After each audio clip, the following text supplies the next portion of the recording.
everybody, and welcome to Everyday Manna. Today, we are going to make a chili pot pie.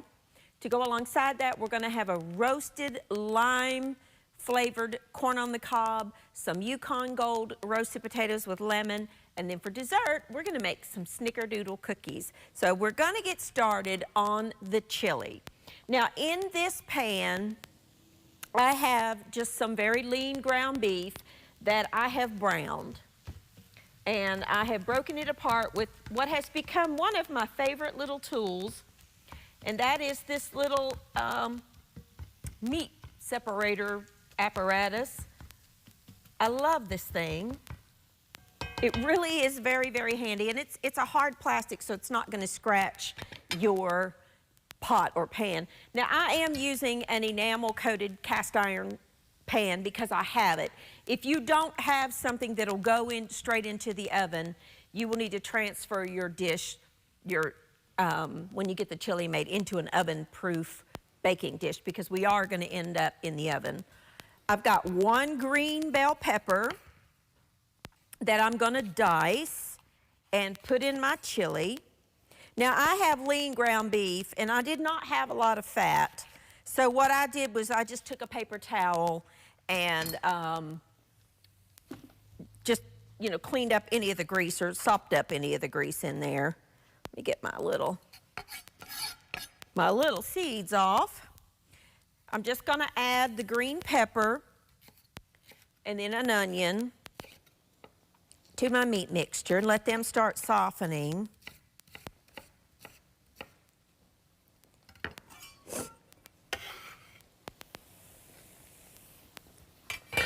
And chili is one of my favorite things. I absolutely love chili, and I make it quite often. And you could, for the basis of this, use your favorite chili recipe, whatever that would be.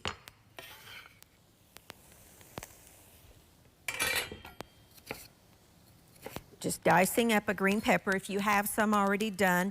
A lot of times in the grocery store, they will sell the pre-chopped up peppers and onions as your base, and you could use that if you have it. If you don't have a green pepper, you could use a red pepper or an orange or yellow pepper.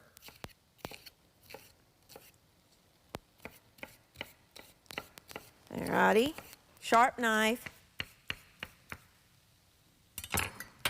And just gonna add this to it as I go. Now, I've got one onion here. Pull my trash can over a little bit. I'm going to dice up this onion and put in there into the chili and let it start softening. This is you could do this part and just put this in your crock pot if you wanted to. And that would be fine.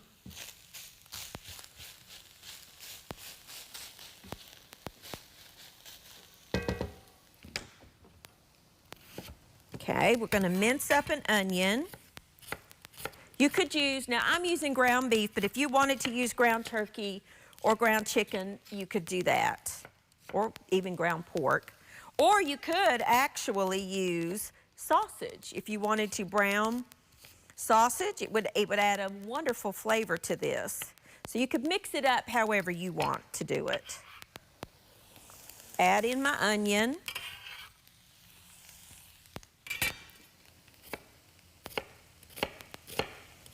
This one's not making me cry. I might have spoke too soon. But so far, so good. The basis for so many recipes, onion and peppers. So many. Most definitely onion for most soups and things. Okay. Now, we're going to get this in the skillet. I'm going to stir this around. And I just want to let those onions and peppers start softening a little bit. Going to add my spices to it because, as you know, I don't like to add the spices after I've added the liquid. I'm going to add just about half a teaspoon of salt and pepper, some 4 teaspoons of chili powder, and a teaspoon of ground cumin. Oh, you can smell that instantly. If you have some oregano, you could add a little bit of oregano to this dried oregano. Dried oregano is actually very common in Mexican food. There's a Mexican oregano that's really good. Very similar in flavor to regular Greek oregano, but so you could use either one that you wanted. Now I'm gonna add 1 can, 4-ounce can of diced green chilies. If you don't have this and you have a jalapeno, you could mince this up real fine. If you like your chili really, really spicy, you could add both. I'm just going to add the green chilies, but if you have a jalapeno, it's really good in this. I'm adding 2 cans of fire roasted diced tomatoes. I'm gonna stir that all together. Turn it down just a little bit, because I'm just gonna let this kind of simmer. And then I have 2 cans. Now I got 1 light red and 1 dark red, but you could do both light, both dark. You could do black beans, like 1 can of black beans and 1 can of kidney beans, or all black beans, whatever you want. But you want about 4 cups of beans. So I'm gonna just turn this down. Needs a little bit more liquid. Now, if you find you need a little bit more liquid, you could add 1 can of tomato sauce, and I'm going to. Or you could add a little bit of chicken broth or just water, but I like the added flavor of the tomato sauce, because I want it to be a little bit saucy, not liquidy like a soup, but a little saucier. There, that's perfect. Now, I'm just going to cover this and let this simmer for about 20 minutes until those flavors meld together. This can totally be made ahead and, or put in your crock pot, let it simmer all day while you're gone, and then when you come home, put the topping on it, pop it in the oven, and you can have dinner done in no time. So that's just the basis for our chili.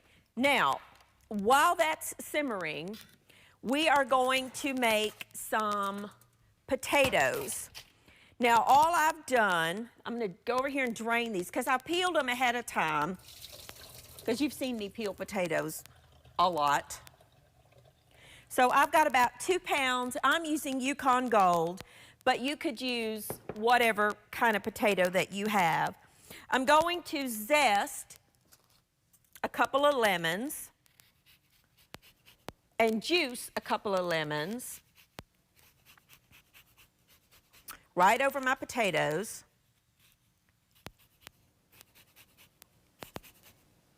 Okay, I'll just show you one. Then I'm gonna add some lemon juice. I love these little lemon squeezer things.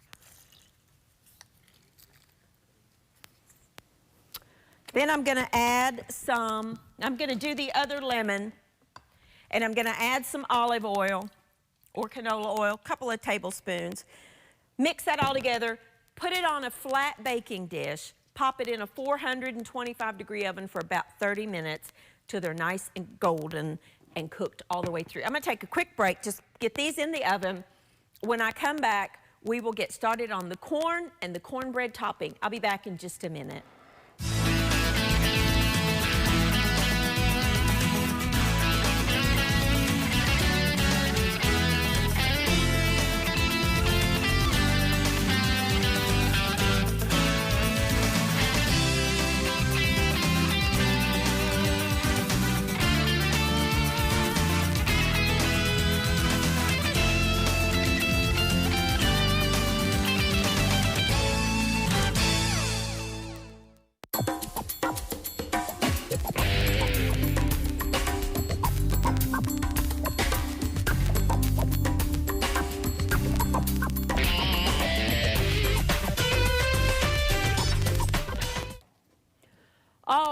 now our potatoes are roasting in the oven, our chili is simmering, and we're gonna make a quick and easy roasted corn on the cob that we're gonna actually put into the oven. I have 4 ears of corn and just some cubed up butter.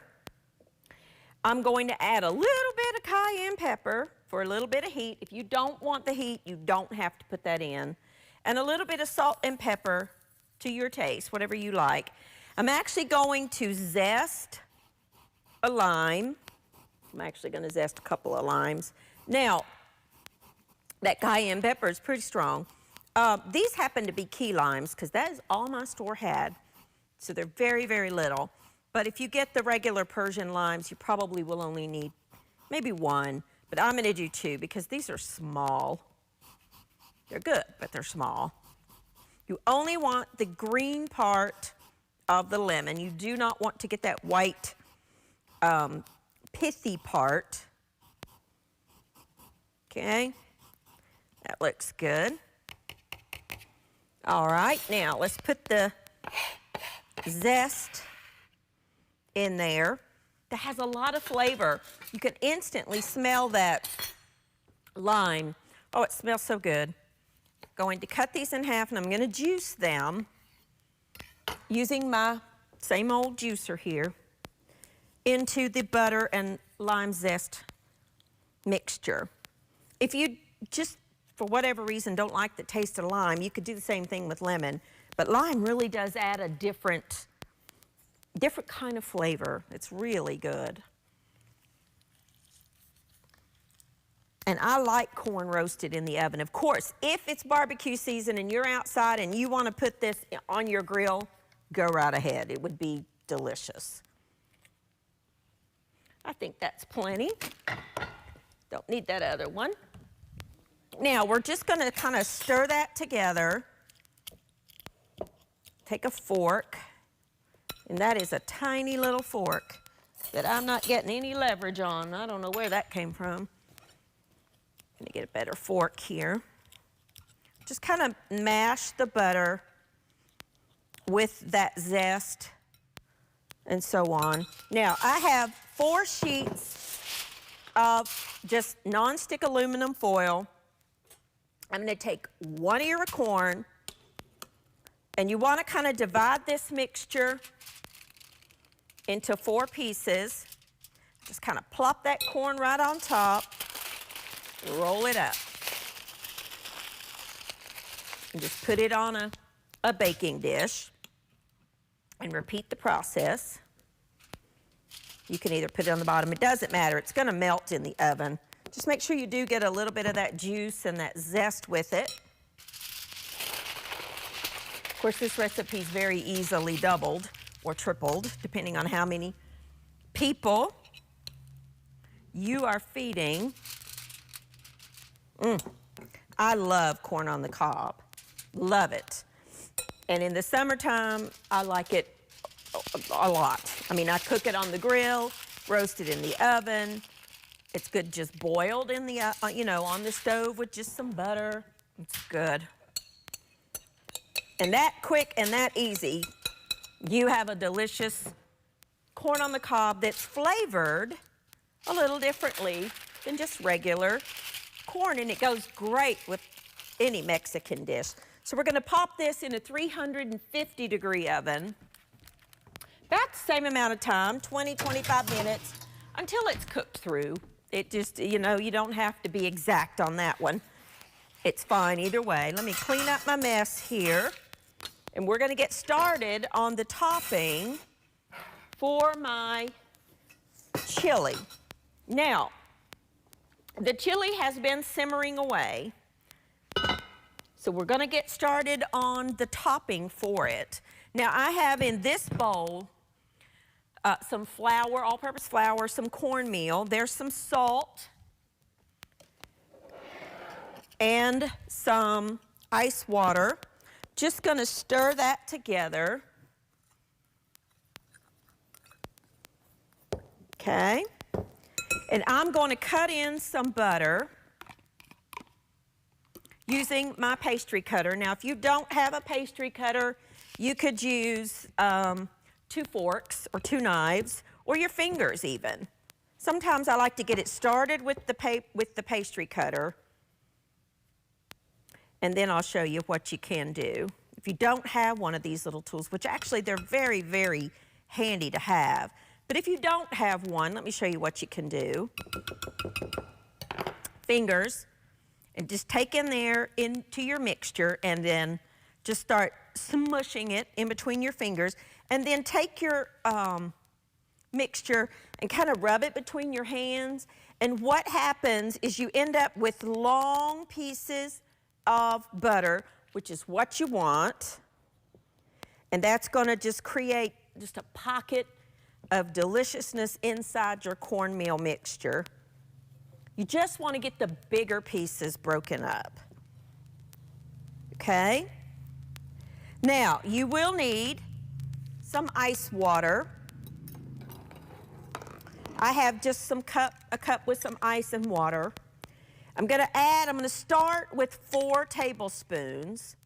You can do this in the food processor too if you want to. If you really want to dirty up another dish, but it's so easy to do this way. And I'm going to stir this together, and I want this to kind of come into a dough. The reason I say start with 4 is it totally depends on the humidity in the room where you are cooking. And I can tell right now I'm going to need at least 1 more. And this is kind of like making a pie dough. But then the best tool to really see where you are is your hands. I'm going to add 1 more. I think 1 more will do it. We're going to make a crust, maybe 1.5. We're making a crust for our pot pie. That's perfect. Now, take a little bit of flour on a surface, your work surface, and then dump your mixture out onto your board. And then just kind of see where you are on your moisture. Okay, good example. You see how I'm still kind of crumbly right there?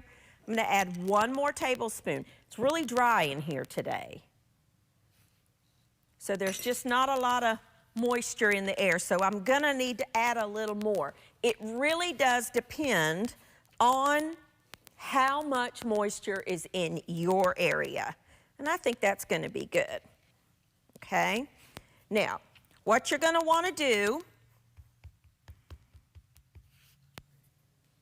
is take a rolling pin, and we're going to roll this out. It would be ideal if you could let this sit in your refrigerator for, say, 30 minutes, but I don't have that kind of time right now. But if you do, it's better because then the moisture totally gets incorporated into your dough. But if you don't have time, go ahead and roll it out. What we're going to do is we're going to roll out our dough. Now, you could, this is where you get to use your own judgment. If you want to roll it out into a flat pastry sheet and then put it on top of your mixture, you can do that. Or what you can do, and what I'm going to do, is I'm going to actually roll it just a little more, and then I'm going to cut out shapes. Whatever shape you've got. Let me grab my cutter. Where's my little cutter? Here's one. Whatever shape you've got. And in this case, I'm going to use the little round. And I'm going to just place the biscuits, if you will. They're not really biscuits, but the little pieces of the cornbread topping on top of my dough. On top of my chili. And then I'll re-roll the scraps. Come on, you. And till I get enough to cover it the way I want it. Again, you could roll it out to one big pastry. If that's what you want to do, it's fine. Up to you.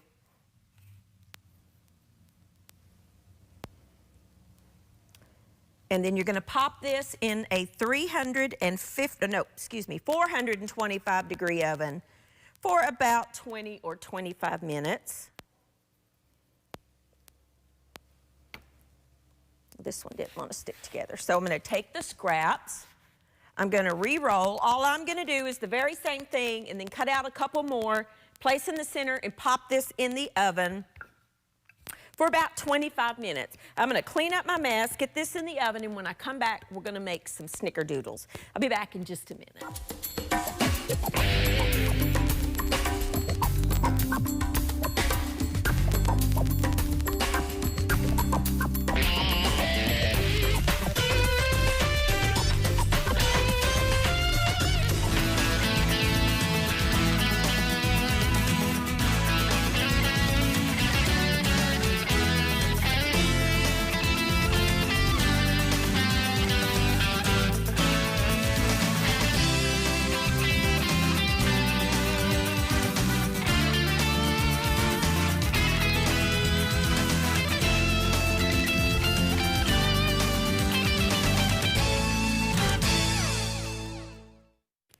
Alrighty now, our pot pie's in the oven, our potatoes are in the oven, our corn is in the oven. Let's make dessert.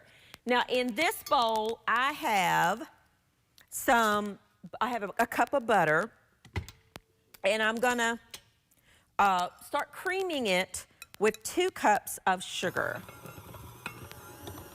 I'm using my stand mixer. If you don't have one of these, a hand mixer's fine. I just want to let that cream together till it's nice and incorporated. Takes it just a minute. I'm going to add my 2 eggs, one at a time.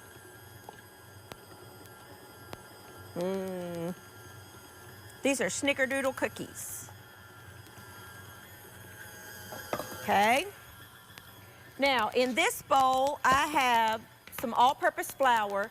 I'm going to add some baking soda and cream of tartar and some salt. I'm going to whisk all that together. And I'm going to add that a little bit at a time. Let me grab a little cup, just something to put it in. I have a little scoopy thing. I'm going to add this, turn it down just a little bit. Let's turn that up just for a second. Get that butter good and incorporated. Then I'm going to turn it down. I'm going to add my flour just a little bit at a time because it poofs out there and I don't want to wear the flour. When it's almost incorporated, I add just another little scoop. This is a 1/2 cup measure. Turn it down just a little bit. I'm making a mess. Okay. You just want to add it a little bit at a time. You don't have to go exact 1/2 cup measurements. It's just easier to start out scooping it in there. Let that go till the dough comes together. Okay, now I'm going to need to scrape down the sides. The rest of that flour in there. Okay. Remove my paddle. Take all that dough off your paddle or your little beaters if you're using a hand mixer. Oh, come on, you. What's the problem? There we go. Now, I love my stand mixer. I've got one at home that I got on my wedding anniversary, or my wedding shower. And 25 years ago is when I got married, and it's still going strong. This thing is a workhorse, and it is truly worth the investment. Now, I have here just some cinnamon and sugar that I'm going to mix together. Now, I like to use an ice cream scoop. I have several of these because all my cookies end up the same size. If you don't have one of these, just use a couple of spoons. But what you want to do is get a scoop of your snickerdoodle, roll it in a little ball, coat it in the cinnamon sugar, place it on an ungreased, but I like lined baking dish, about 2 inches apart. Bake it at 420 or 400 degrees, about 8 to 10 minutes. So I'm just going to get these all on my baking sheet and get them in the oven.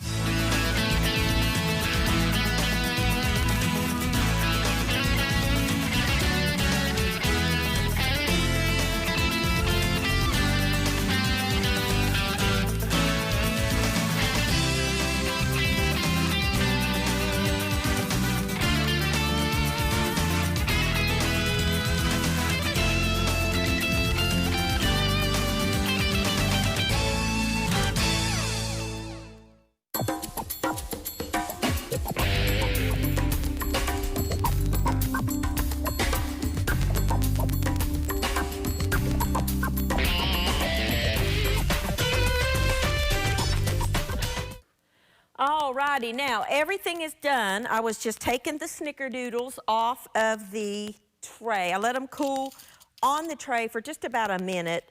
Now I'm taking them off to put them on cooling racks so that they can cool completely. It's very hard to resist a warm cookie, but these are absolutely delicious. See how we had the round balls and we don't flatten them or anything, and they do it on their own. And they're all even because we used